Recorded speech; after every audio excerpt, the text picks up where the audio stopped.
Todos encontraram aí? Eclesiastes 4:7. Vou ler até o 10. O texto diz assim, ó. Descobri ainda outra situação absurda debaixo do sol. Havia um homem totalmente solitário. Não tinha filho, nem irmão. Trabalhava sem parar.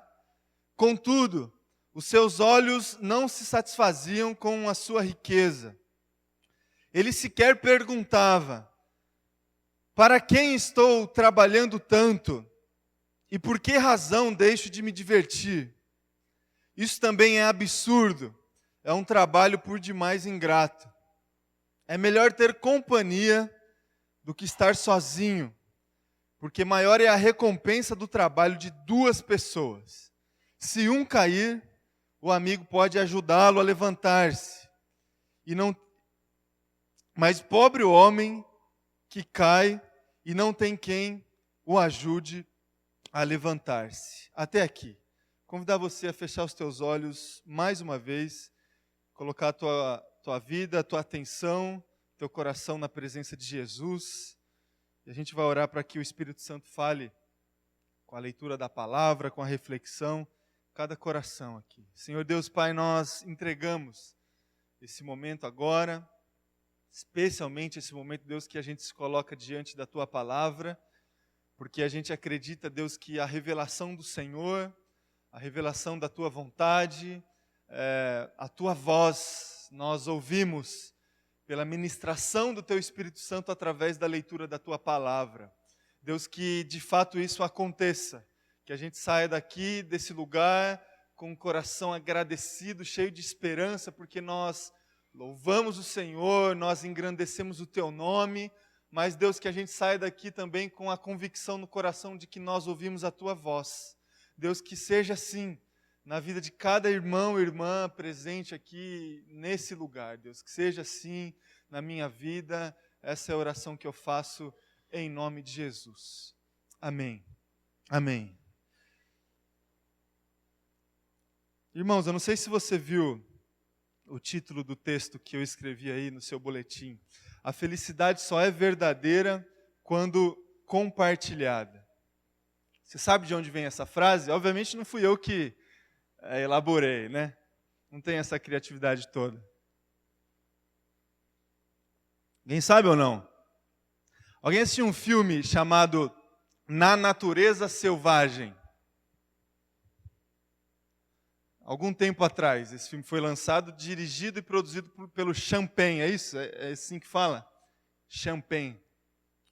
Um filme que conta a história de um jovem, recém-formado, Christopher. É ruim quando o pastor fala de filme, né? Porque parece que eu vou contar o filme, mas assista mesmo que eu vou contar. Eu não vou contar tudo.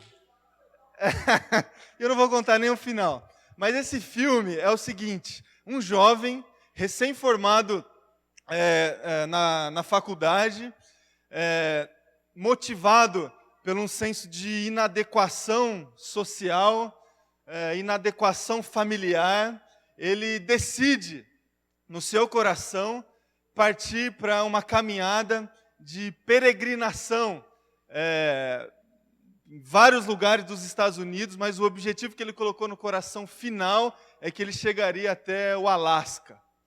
Ele tinha lá uma estabilidade financeira por causa da sua família tradicional, como todas as outras famílias normalmente são, e ele pega todo o dinheiro que ele conseguiu ajuntar durante o seu pouco tempo de vida, ele doa o dinheiro para uma instituição de caridade e ele parte para essa vida de andarilho. Muda o nome, não é mais Christopher, para que ninguém pudesse encontrá-lo, agora é Alexander Supertramp. E aí ele parte para essa história de peregrinação em busca de um sentido para a sua própria vida, em busca de um sentido, um senso de contentamento, de felicidade, e alguma coisa dentro dele o levava a pensar que esse sentido ele ia encontrar lá no Alasca. E aí ele parte na direção desse objetivo que ele colocou no coração.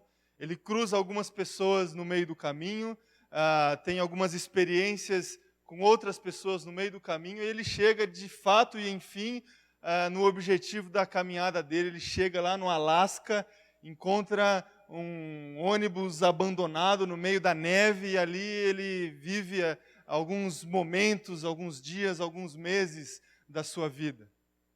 E dentre os vários insights que a gente absorve, a gente recebe durante o filme, essa frase, a felicidade só é verdadeira quando compartilhada, talvez seja a frase mais importante de todas as frases que são relatadas durante o filme.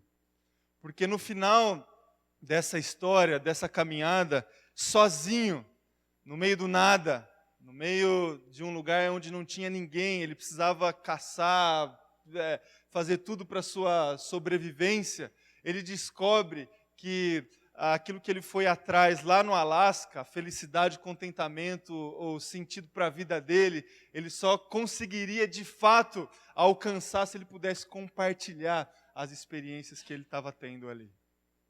E aí já era tarde demais, e você assista esse filme, eu não vou contar o final, você encontra aí no Netflix, para quem tem PlayStation, tem lá na PSN também. Assista o filme, tem várias informações que você pode coletar. Mas eu gostaria de me ater, irmão e irmã, para essa máxima: a felicidade só é verdadeira quando compartilhada. Eu não sei se você concorda com essa frase. A gente tem estudado aqui desde o primeiro domingo do mês de janeiro sobre algumas características do nosso tempo da pós-modernidade. Aí eu vou pegar um gancho aqui, Léo, nas coisas que você tem falado. A nossa sociedade, ela não concorda muito com essa frase aqui: a felicidade só é verdadeira quando compartilhada. Você sabe disso. O homem moderno, pós-moderno, o homem de hoje, basicamente, a gente viu também na aula passada, ele organiza a sua vida na busca de dois sentidos para ela: o sentido de segurança e o sentido da liberdade. O homem busca na vida segurança e liberdade. Acontece que essa busca se transforma no nosso coração em um dilema, porque é impossível alcançar a segurança total e a liberdade total. Parece que essa busca se transforma de uma forma prática no nosso dia a dia numa luta de cabo de guerra. Porque parece que quanto mais a gente busca segurança, menos a gente experimenta liberdade.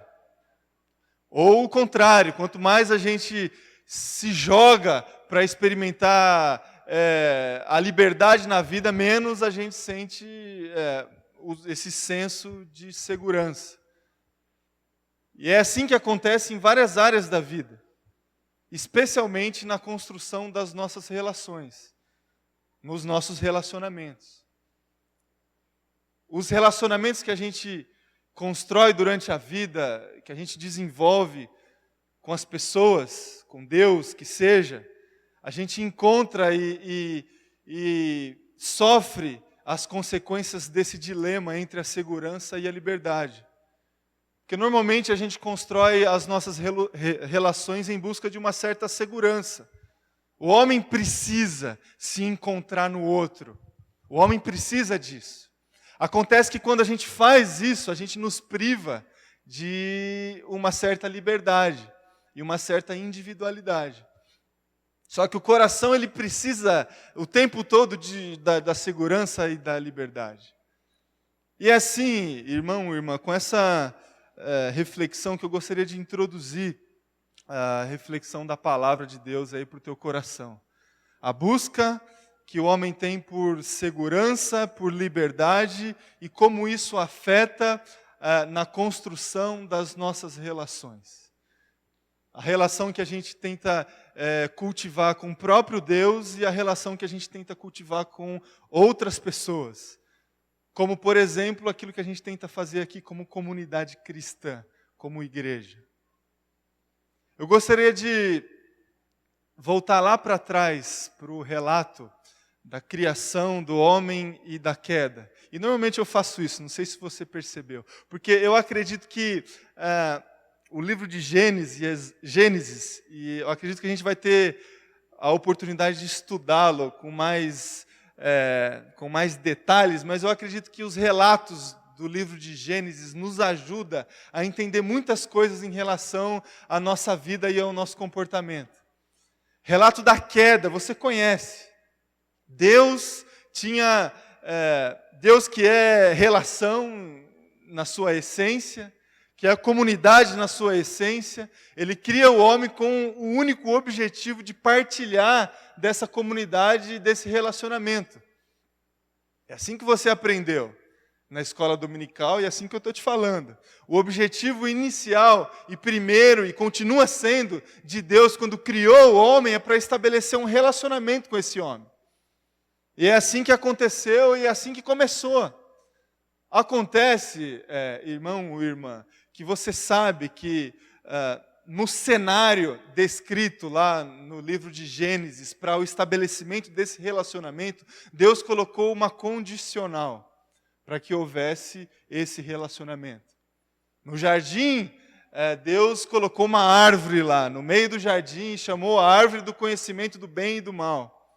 E estabeleceu uma condicional, você pode, Deus falando para o homem, você pode consumir de todos os frutos da terra, menos do fruto dessa árvore. A história, esse relato interpretado friamente, pode nos sugerir que Deus, ele foi meio assim, sarcástico, né, no sentido de que ele colocou algo proibido, mas disponível para que o homem fizesse. Eu interpreto, irmão e irmã, a colocação da árvore, do conhecimento do bem e do mal, no jardim, no cenário da relação entre o homem e Deus, como um tipo de condição para que o relacionamento entre o homem e Deus pudesse existir.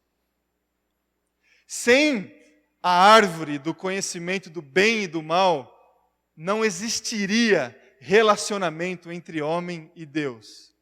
É uma condicional, daquelas óbvias assim. Você tem o desejo de viajar para a Europa, por exemplo. E você coloca no teu coração que você vai para a Europa de carro.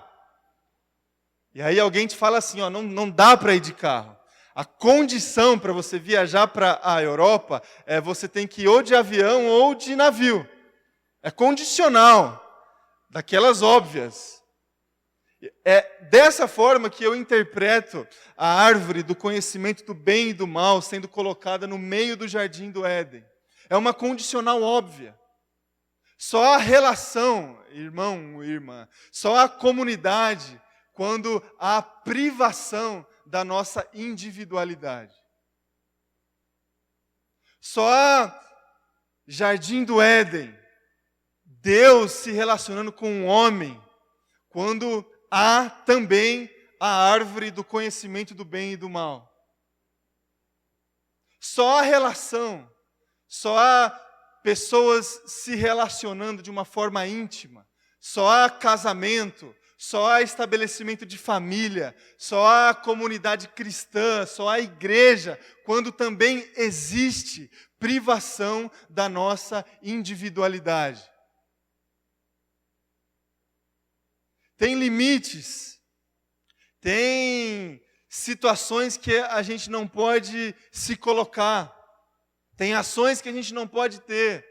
A gente precisa, irmão e irmã, e você sabe disso, quando a gente se propõe a construir relacionamento, a gente precisa se policiar o tempo todo em relação ao estabelecimento da nossa individualidade. É assim quando a gente se relaciona com um amigo, é assim quando a gente se relaciona com o cônjuge, é assim quando a gente se relaciona com os nossos filhos, é assim quando a gente se propõe a se relacionar em comunidade aqui, como por exemplo, uma igreja como essa. Por que é assim? Porque é exatamente assim quando a gente se propõe a se relacionar com Deus.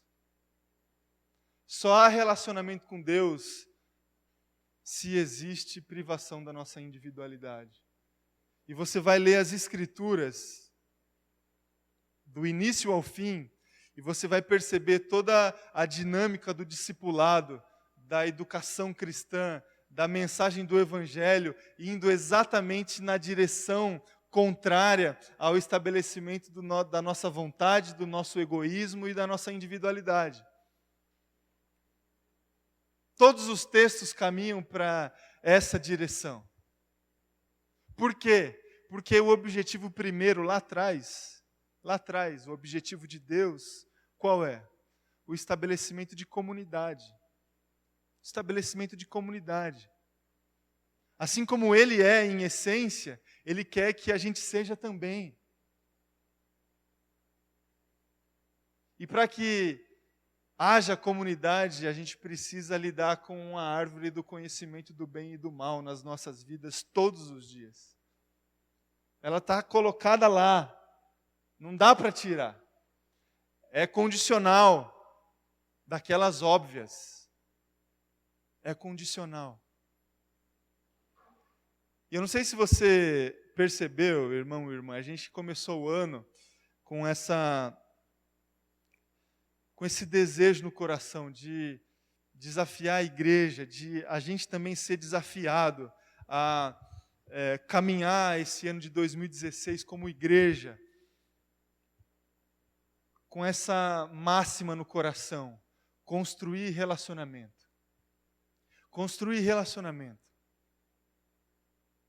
E construir relacionamento a gente não consegue separar muito, assim, existe um relacionamento com Deus, existe um relacionamento com as pessoas. Não, é uma coisa só. É uma coisa só. É uma capacidade só que a gente tem que ter de construir relação. Por quê? Porque a condicional é uma só. Quando a gente consegue lidar com a nossa individualidade, a gente está totalmente apto para construir relação. E essa relação é com Deus, essa relação é com o próximo também. E eu gostaria, irmão e irmã, de pontuar aqui com vocês alguns obstáculos que a gente encontra quando a gente se propõe a construir relacionamento na nossa vida. Seja ele qual for.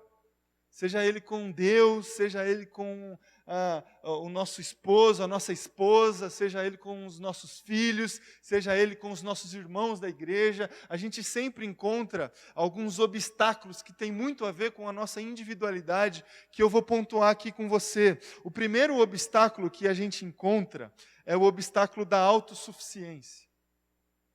Autossuficiência é aquela voz que vem dentro de nós, que diz para nós o seguinte: eu não preciso de ninguém. Eu não preciso de ninguém para viver.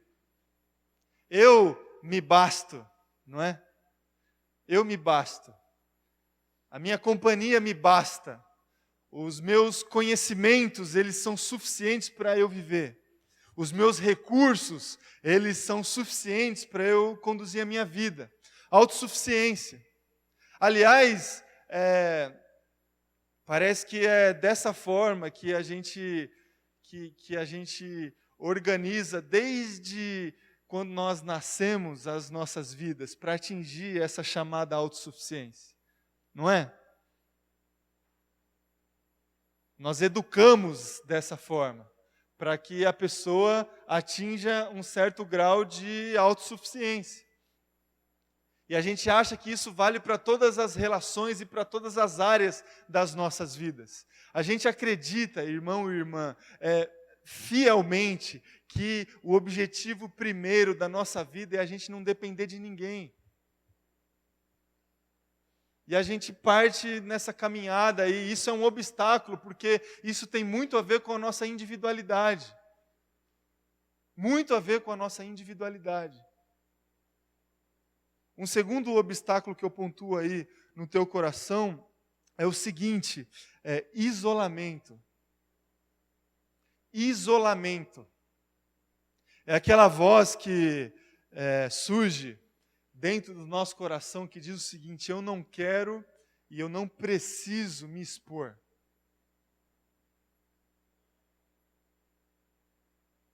Eu não quero e eu não preciso me expor. E essa realidade ela é muito presente nos nossos dias, muito presente. A dificuldade que as pessoas têm de construir relação porque elas não querem expor as suas vidas, suas dificuldades, suas limitações, ou as suas alegrias. Tem gente que acha que repartir alegria é dividir alegria, e se divide a gente tem menos alegria. E aí as pessoas se isolam.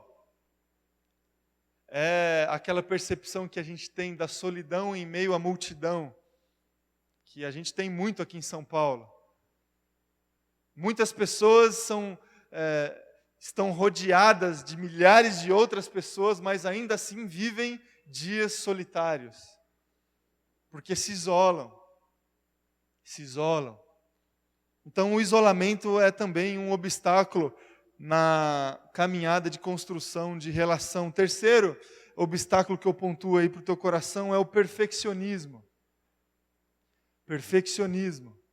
Tem pessoas que são mais do que as outras, mas em suma todos nós somos. É aquela voz que surge dentro do nosso coração que diz assim, ó, só eu que faço do jeito certo. Só do meu jeito é o certo. A forma que a outra pessoa faz não é tão do jeito que eu quero e espero. Perfeccionismo. Um obstáculo também. Não sei se, irmãos, eu estou olhando para vocês estão olhando assim com uma cara feia para mim. É assim, não é? Comigo é assim, muito comigo é assim. Eu estou falando isso aqui para vocês, mas assim, com o coração bem contrito, porque eu sou tudo isso aqui. Eu sou autossuficiente, muitas vezes. Eu acho que eu não preciso de ninguém para viver. Eu me isolo muitas vezes, e aí os homens eles vão se identificar mais comigo agora. A gente se isola muitas vezes. A gente não quer expor os nossos sentimentos, as nossas lutas, as nossas dores. A mulher tem mais facilidade de se expor. O homem, muito mais dificuldade. E a gente também, nós somos perfeccionistas. A gente acha que nós somos especialistas em tudo. Ainda mais na sociedade que a gente vive, que a gente tem informação de tudo o tempo todo. O tempo todo. Eu já perdi alguns celulares, irmãos, tentando arrumar. Porque eu achava que eu sabia. Não é, irmã?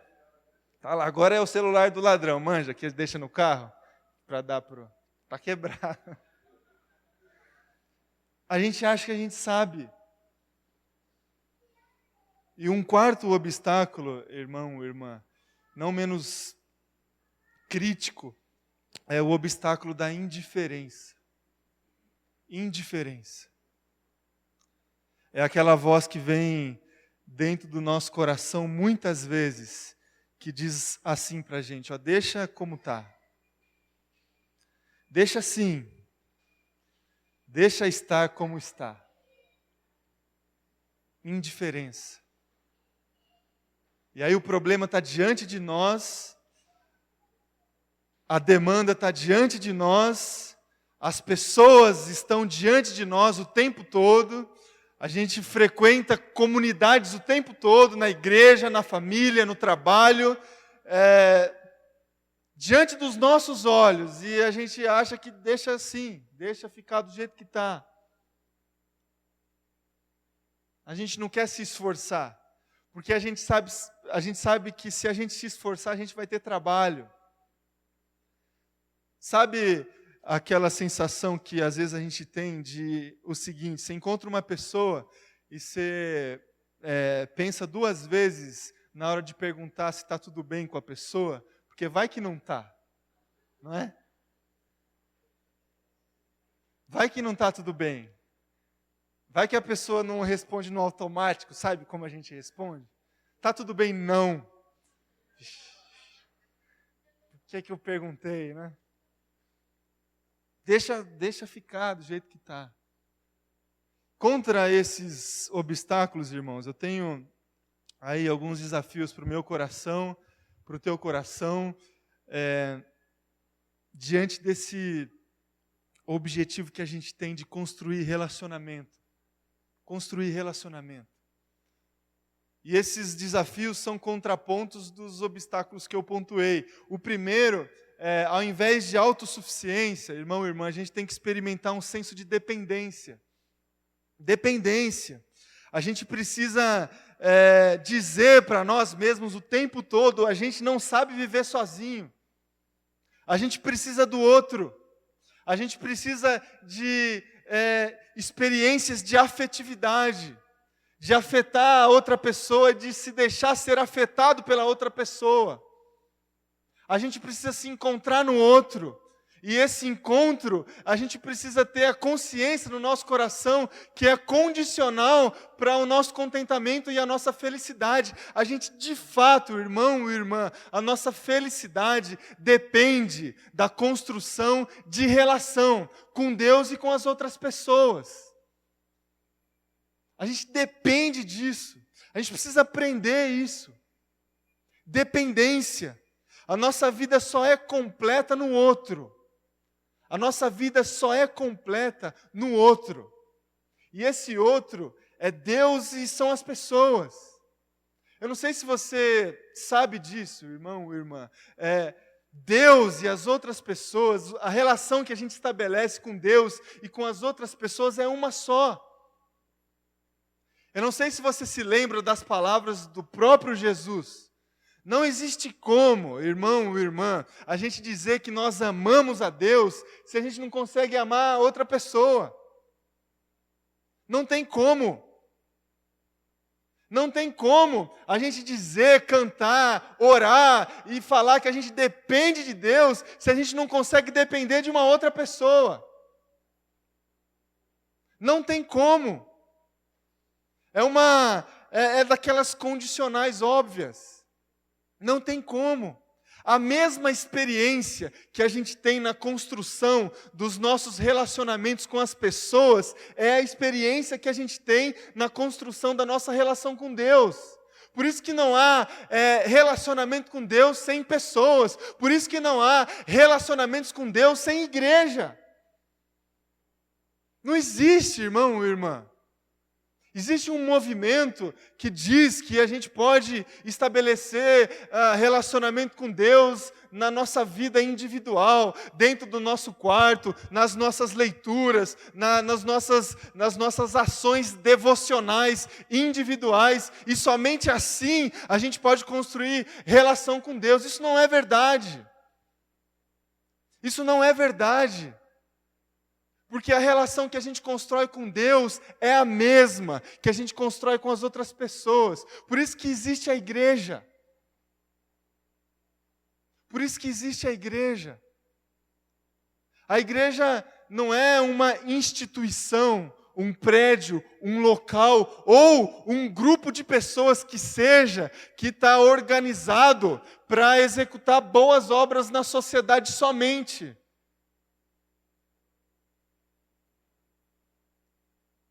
Nós funcionamos aqui, irmão e irmã, como igreja, não porque a gente quer somente transformar a cidade de São Paulo através da nossa boa obra. A gente se reúne aqui como igreja, irmão e irmã, não somente porque a gente gosta de fazer culto, a gente gosta de cantar, a gente gosta de pregar, a gente gosta de ler a Bíblia e somente isso. Nós estamos aqui, irmão, irmã, nós estamos reunidos como igreja, porque sem igreja, sem comunidade, sem relação, não há relação com Deus também. Não há.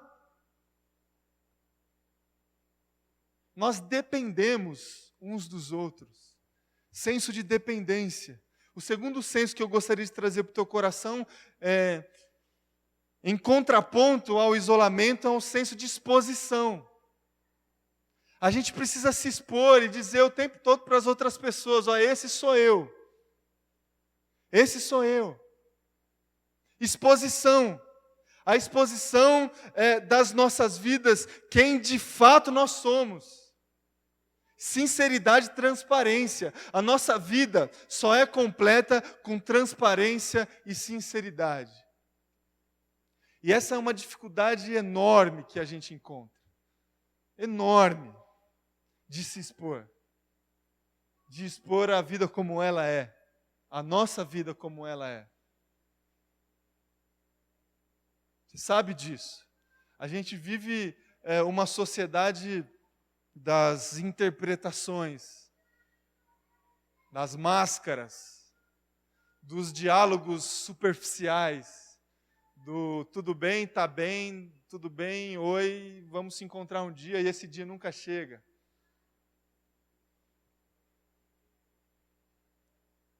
A gente tem dificuldade enorme de expor a nossa casa do jeito que está. Por isso que quando a gente vai receber alguém, a gente arruma ali rapidinho. Porque no dia a dia não é aquilo, não é?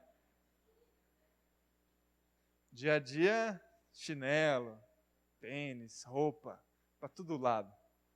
Se você é normal. A gente não gosta disso. A gente gosta de receber as pessoas com tudo arrumado, com tudo bonitinho. A gente precisa expor, irmão, irmã, a sala do jeito que ela está. Eu digo isso subjetivamente. A nossa vida é do jeito que é. Exposição. E é difícil exposição, porque a gente foge de exposição. A gente foge. Essa é uma das dificuldades que a gente encontra na caminhada dos grupos pequenos aqui da igreja, por exemplo. Porque aqui, ó, todos vocês estão olhando para mim, eu que estou me expondo. E para as carecas e os cabelos de alguns aí. Não é? Agora na casa, está sentado um de frente para o outro. Você está olhando nos olhos de todos. E parece que as pessoas estão quase que te implorando, abra o teu coração, diga para mim quem você é, diga para mim o que está acontecendo com você, diga para mim o que você passou na sua semana. E a gente não quer isso. A gente foge de exposição. Foge de exposição. Por isso que às vezes frequentar uma grande igreja é muito mais bom negócio, porque lá ninguém vai saber quem sou eu. Ninguém vai saber quem sou eu. Eu sou um número lá. Exposição. A gente precisa aprender. Terceiro lugar, humildade. Humildade em contraponto ao perfeccionismo. A humildade de reconhecer que a gente tem limite, que o outro faz melhor, que nós erramos, que nós pecamos o tempo todo. E isso afeta as nossas relações. E as outras pessoas erram também com a gente. E isso afeta as nossas relações. Só que para que a relação ainda exista, apesar das limitações e dos erros e dos pecados, a gente precisa experimentar a humildade. A nossa vida só é completa, irmão e irmã, na construção das nossas relações, quando a gente experimenta o perdão. O perdão. Sem perdão não há relação, porque nós não somos pessoas perfeitas. E quando pessoas imperfeitas se propõem a ser comunidade, a ser junto, a criar intersecções, a andar junto, a acolher, a construir junto, as imperfeições vão ser afloradas. E os embates vão começar a ser gerados. E as lutas também.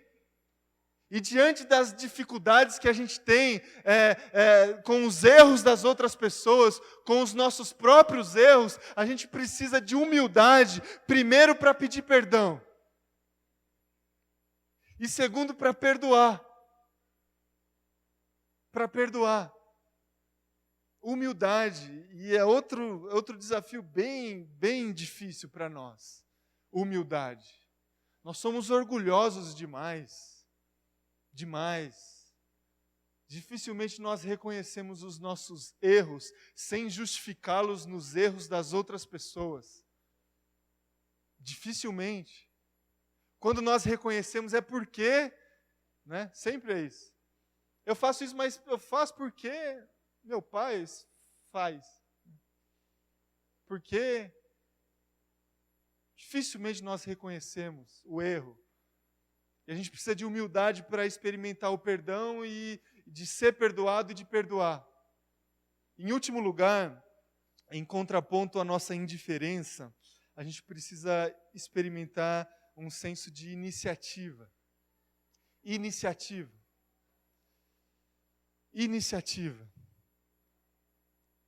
A gente precisa sair do nosso lugar para construir relacionamento. A gente precisa sair do nosso lugar. Normalmente a gente fica esperando no nosso lugar as outras pessoas construir relação com a gente. Nós nos colocamos no lugar do receptor quase sempre. E não é assim. Não é assim. A gente precisa sair do nosso lugar. Ir na direção. Para construir relação.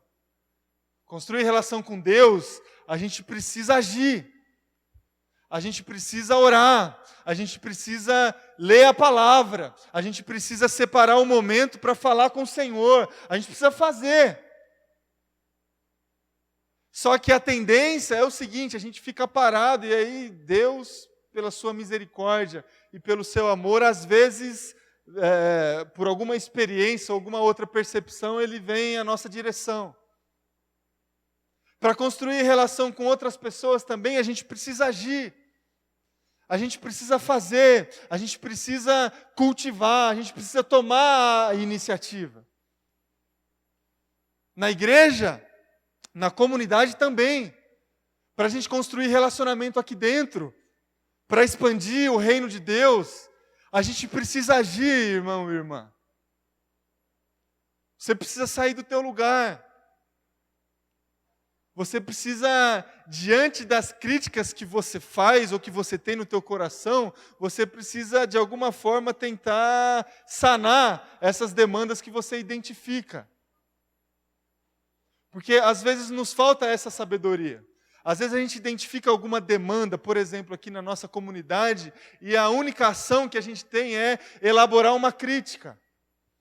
E talvez compartilhar essa crítica com o líder da igreja ou um irmão da igreja que seja. Só que a gente se esquece que se Deus colocou no nosso coração essa demanda, é para que a gente faça alguma coisa em relação a ela.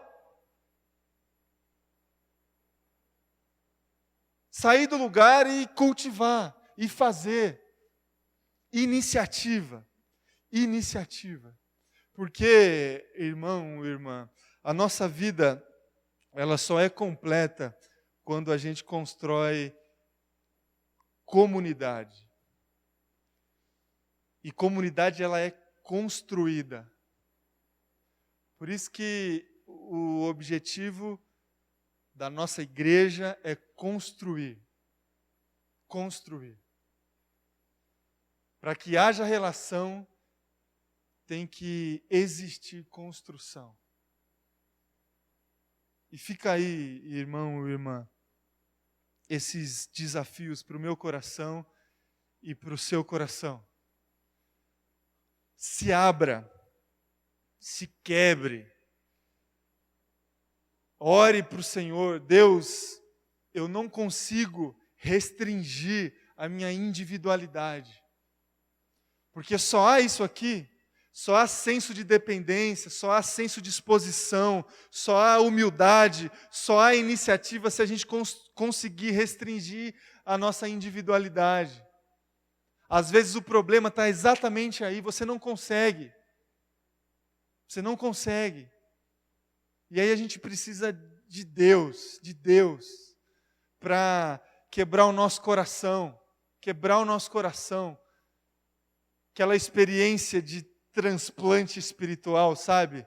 De Deus trocar o nosso coração de pedra por um coração de carne. Para que a gente consiga restringir a nossa individualidade, lidar com esses obstáculos e construir relação com Deus. E essa relação com Deus é a mesma relação que a gente tem com o próximo. E por isso que a gente vive em comunidade. E por isso que nós somos igreja. Porque sem igreja não tem relação com Deus. Então, irmão e irmã, dependa do outro. Tenha isso no coração. Abra sua vida, abra a sala da tua casa sem arrumar antes. Se exponha. Tenha humildade para reconhecer limites e erros. Tenha humildade para saber que os outros também têm limites e erros. E construa relacionamento. Construa relacionamento.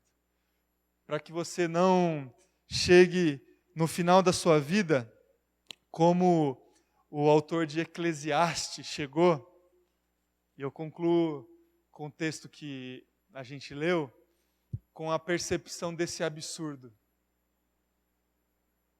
O autor de Eclesiastes escreveu esse texto no final da sua vida. E é um livro amargo demais, porque ele percebe algumas verdades tarde demais. E uma dessas que ele percebeu é esse absurdo de viver sozinho, de tentar alcançar contentamento e felicidade com o resultado do trabalho das nossas mãos, de tentar atingir o sentido para a vida sem experiências de contemplação, lazer e relacionamento. Absurdo. Só que já era tarde demais. Tarde demais também percebeu o personagem do filme que eu citei para vocês. Tarde demais ele teve a percepção que a felicidade só é verdadeira quando compartilhada. Tarde demais. E nós temos tempo ainda. E eu gostaria que você fechasse os seus olhos agora. A gente vai orar